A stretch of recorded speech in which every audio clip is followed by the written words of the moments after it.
kita mulai perawatannya. Seperti ini ya, contoh gulmanya ya. Nah tuh, nah, ini wajib. Nah kalau seperti ini kan tidak bisa langsung disemprot. Kalau kita menyemprot gulmanya, otomatis apalagi ketika angin, habislah daun tanam ini. Selamat pagi semuanya, sahabat tani kelapa sawit. Kali ini saya akan berbagi trik ya, berbagi trik perawatan setelah tanam, apa saja perawatan yang harus kita lakukan. Nah, nanti di video ini saya akan bahas detail-detailnya kepada kawan-kawan. Nah, jadi ini ceritanya tuh ditanam bulan 10 ya. Bulan 10 2025. Nah, sekarang udah bulan 1 2026. Sekaligus ini video dokumentasi saya. Jadi biar saya tahu juga apa saja perawatannya yang harus kita lakukan setelah ditanam. Nah, jadi misalnya kita nanam bulan 10, 11, 12, 1. Artinya itu 3 bulan setelah tanam. Nah, ketika itulah kita memulai perawatan. Apalagi ini lahan ladang ya, lahan ladang itu sangat ketat perawatannya. Nah, jadi apa saja langkah-langkah yang harus kita lakukan? Yuk, ikutin terus video ini. Nanti akan saya jelas lagi lebih dalam supaya teman-teman bisa melihat apa yang akan kita kerjakan pada tanam kelapa sawit yang baru ditanam. Nah, berikut kita akan lanjut ke pembahasannya ya. Nah, ini konsepnya nih lahan ladang ya.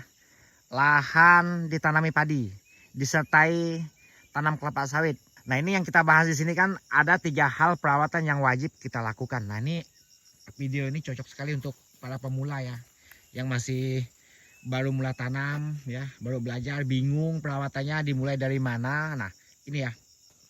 Yang pertama dulu, yang pertama. Jika 3 bulan setelah tanam, umumnya itu tumbuh seperti ini. Nah, ini bibitnya kecil ya kan. Nah, jadi bagian mana dulu yang akan kita rawat? Nah, kalau saya ya, menurut yang biasa kita lakukan dan yang sudah berhasil. Ya karena saya itu sering berhasil merawat TBM. Ya karena lahan saya kecil ya, tidak besar itu. Tepi aja nampak tuh. Yang namanya lahan ladang tuh kan tidak besar tuh. Biasanya cuma 1 hektar. Nah, jadi nih seperti ini. Nah, ini dia bisa dilakukan dengan cara rumputnya dicabut. Nah, itu gulma ya, yang pertama ya. Ini kita fokus ke pengendali gulma. Karena pengendali gulma ini banyak jenis, banyak cara. Ada juga cara yang salah. Nah, jika seperti ini, lakukan dengan cara dicabut atau ditebas yang namanya tebas piringan. Bisa juga dengan cara dicangkul. Nah, dikikis maksudnya. Cuma kalau dikikis itu memang rumputnya itu bisa lambat tumbuh. Cuma kalau tanahnya rata ya, menurut saya itu kalau dikikis itu, aduh, itu akarnya ada yang putus umumnya. Kalau dilakukan tidak hati-hati. Nah, sebagai contoh, kalau langsung disemprot, nah nih, ini kan ada contoh nih. Kalau langsung disemprot, ini ada percobaan kemarin kawan-kawan.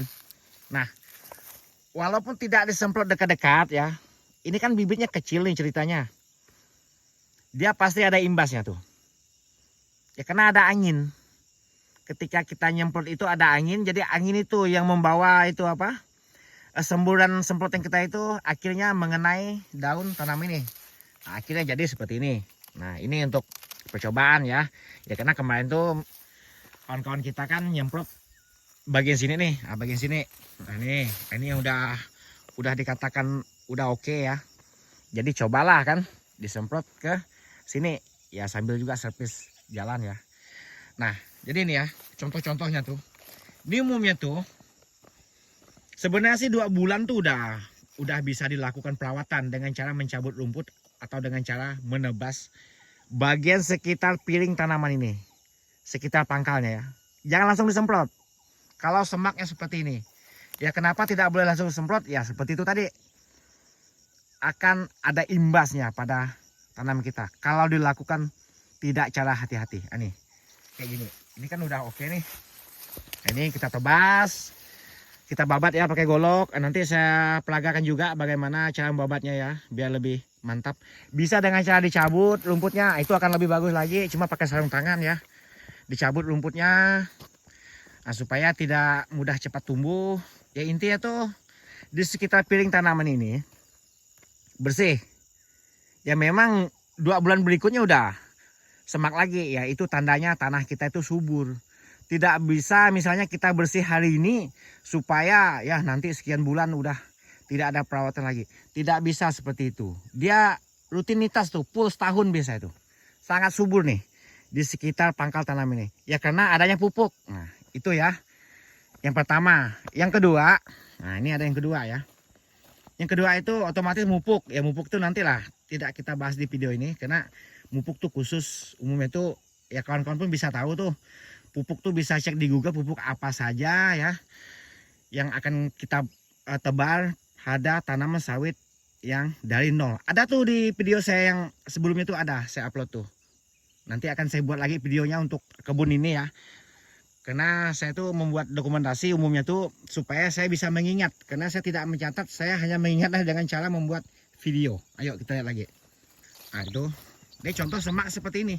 Ini jangan disepelekan ini. Kalau udah tebal, nanti tanaman kita itu akan tertutup. Kalau udah tertutup gulma itu, nah itu ceritanya tuh tumbuhnya tanaman kita itu tidak seragam. Ya kenapa? Ya karena disebabkan oleh gulma yang menutupinya. Nah itu kalau udah seperti ini kan udah oke nih. Ini bibitnya kecil ceritanya nih. Saya waktu itu menanam bibit ini belum 6 bulan ini. Ya saking kena lahan ladang ya, buru-buru juga. Kita ngejar waktu itu. Kecil-kecil pun udah kita tanam ini. Nah tuh dia semaknya seperti ini nih. Ini umum nih, sering terjadi nih. Jangan sepele nih, jangan sepele. Kalau dianggap sepele ya nanti akan memberat kita. Kayu udah pada besar. Nah ini udah hampir besar nih. Ini baru 3 bulan ini. Baru naik ke 3 bulan udah seperti ini nih gulmanya. Nah jadi ini wajib ini. Udah kita mulai perawatannya. Seperti ini ya. Contoh gulmanya ya. Nah tuh. Nah ini wajib. Nah kalau seperti ini kan tidak bisa langsung disemprot. Kalau kita menyemprot gulmanya otomatis apalagi ketika angin, habislah daun tanam ini.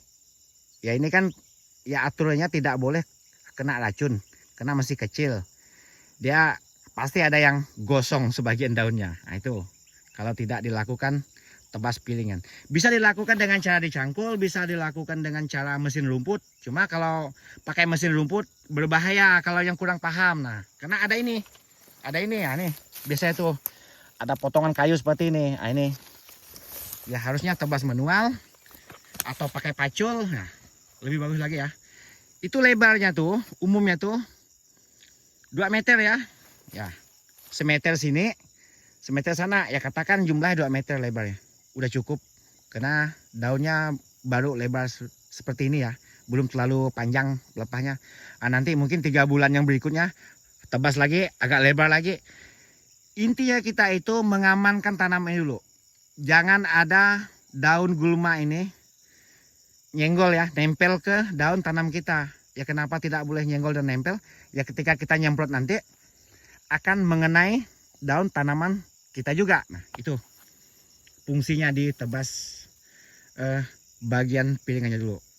Nah jadi berikutnya akan saya peragakan bagaimana cara kita membabatnya ya. Nah ini langkah yang ketiga ya yang harus kita lakukan. Selain pupuk tadi otomatis ada cara kita membabatnya. Karena ini udah saya lakukan 1 kali pemupukan. Umumnya itu 1 bulan setelah tanam udah kita lakukan pemupukan. Cuma 1 bulan setelah tanam itu kan dia belum semak. Jadi kita pupuk dulu. Ini pakai urea waktu itu ya. 1 bulan setelah tanam. Urea dosisnya kalau bibit sebesar ini kalau kita ya. Ini baru 150 gram per tanaman. Nah, jadi yang kawan-kawan bilang udah nanam tidak mampu mupuk, saya rasa tidak mungkin lah ya kan, karena cuma 150 gram per pohon. Ya tinggal kalikan saja berapa jumlah tanaman kawan-kawan. Ya sebanyak itulah kita beli pupuknya, dikalikan dengan 150 gram per pohon. Nah berikut akan saya peragakan bagaimana cara kita membabatnya. Yuk ikutin terus video ini. Nah ini saya jadikan contoh ya. Nah golok yang kita gunakan yang seperti ini ya kawan-kawan. Ini selera kawan-kawan masing-masing ya kan. Mau yang bengkok, mau yang lurus itu tergantung kenyamanan kita masing-masing ya. Ya kalau saya sih lebih nyaman menggunakan golok yang seperti ini ya. Tuh ini saya jadikan contoh. Ini mohon maaf jika kurang jelas karena saya tidak ada tukang videoin ya. Ini akan saya lakukan diri sendiri. Nah ini aja yang kita babat ya kawan-kawan.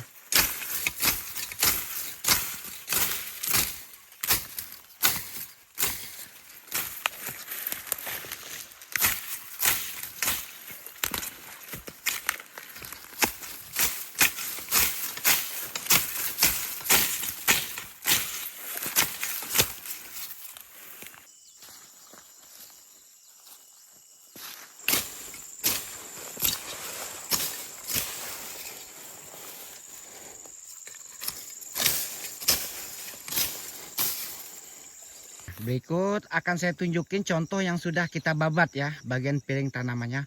Alhasilnya seperti ini ya kawan-kawan. Nah, sekaligus ada ranting-ranting kayu kita pinggirkan ya kan. Supaya nanti ketika kita mupuk, pupuk kita itu tidak tersangkut ke ranting-ranting kayu. Dan juga kalau sudah dibabat seperti ini ya, pupuk yang kita terapkan itu fokus diserap akar sawit kita, bukan berbagi dengan gulma. Nah, itu pentingnya tuh dibabat bagian pangkal tanamannya. Ya cukup segini aja ya. Nanti mungkin 2 bulan berikutnya agak lebar lagi ya kan. Semakin panjang pelepahnya tuh semakin dilebari ya. Gitu saja, simple.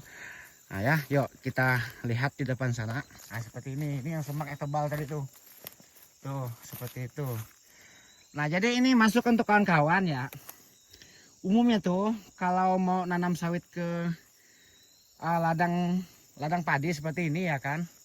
Harusnya tuh lakukan pemancangan dulu.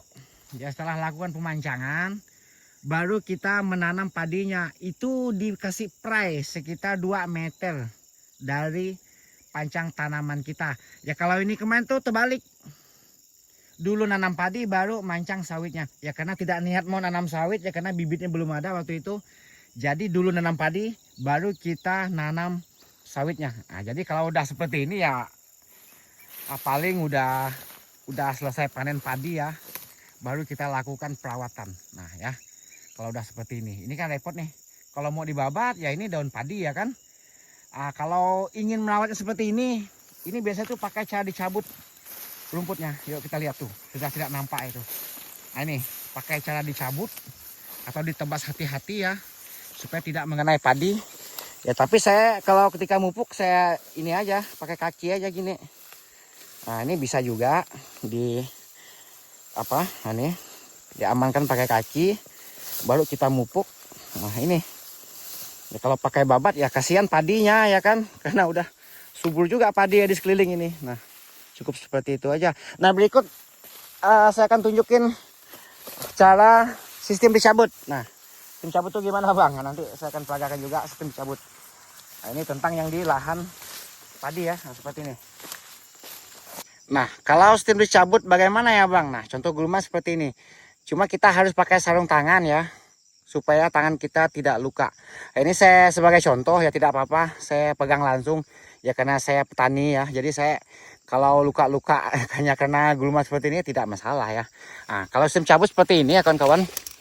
Tuh. Nah, ini akan lebih bagus sebenarnya supaya tidak mudah cepat tumbuh, lebih aman ya tuh. Ini kan masih mudah nih kalau masih seperti ini. Ya barang ini gulmanya baru 3 bulan. Jadi masih mampu. Biasanya tuh saya tuh dari 1,5 bulan udah mulai mencabut rumput. Lebih mudah pakai cabut pada pakai babat. Nah ini contohnya ya.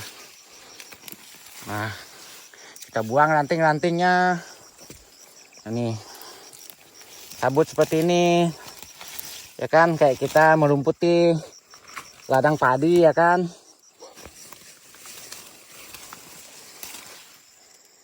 Nah kalau sistem dicabut alhasil seperti ini ya kawan-kawan. Nah, ini akan lebih mantap, tidak mudah numbuh lagi ya kan. Berbeda dengan cara dibabat, itu sangat mudah numbuh lagi kalau tidak disemprot. Ini hasilnya. Nah seperti ini ya kawan-kawan. Cukup seperti ini saja. Nah setelah ini baru kita melakukan pemupukan. Nah ketika udah seperti ini kan dah udah mantap. Ini sistem dicabut ya. Nah memang agak rumit, cuma gulma itu lebih lambat numbuh. Nah itu pentingnya sistem dicabut. Nah kalau bagian tepi-tepi itunya itu pakai semprot nantinya. Ya kalau misalnya gulma cuma baru usia 2,5 bulan 3 bulan ya. Kalau gulma seperti ini masih mampu dilakukan dengan cara disemprot. Ini dosis 120 ya. 100 sampai 120 sudah cukup. Nah, ini nyemprot ini jangan ketika ada angin ya. Nanti kalau ada angin semburannya bisa mengenai tanaman kita. Nah ya. Ini lahan yang daratan khususnya. Suka ada gulma yang seperti ini. Yang tadi itu kita ke seberang sana tuh. Ya, nah tuh yang tadi itu. Nah, sekarang kita tunjukin contoh ke yang seberang sini. Nah, ini sistem cabut saya tuh sering saya lakukan seperti ini.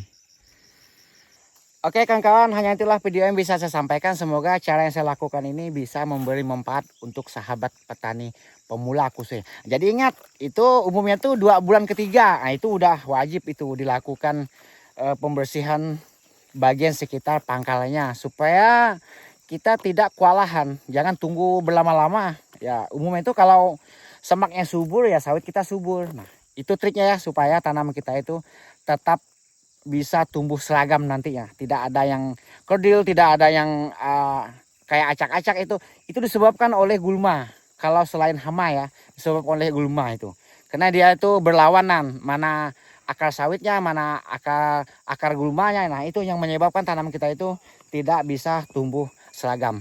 Nah untuk membuktikannya tuh contoh kebun kita itu udah berhasil itu. Nah dulu pun kita lakukan dengan cara seperti itu ya kawan-kawan. Nah ini mohon maaf, ini saya bukan pamer kebun saya, ini tidak luas karena saya buka 1 hektar ya. Ini lahan datar ya, tidak terlalu berbukit. Nah jadi seperti ini gambarnya ya, perawatan yang kita lakukan selama ini. Tetap semangat, semoga sukses untuk sahabat para petani mandiri.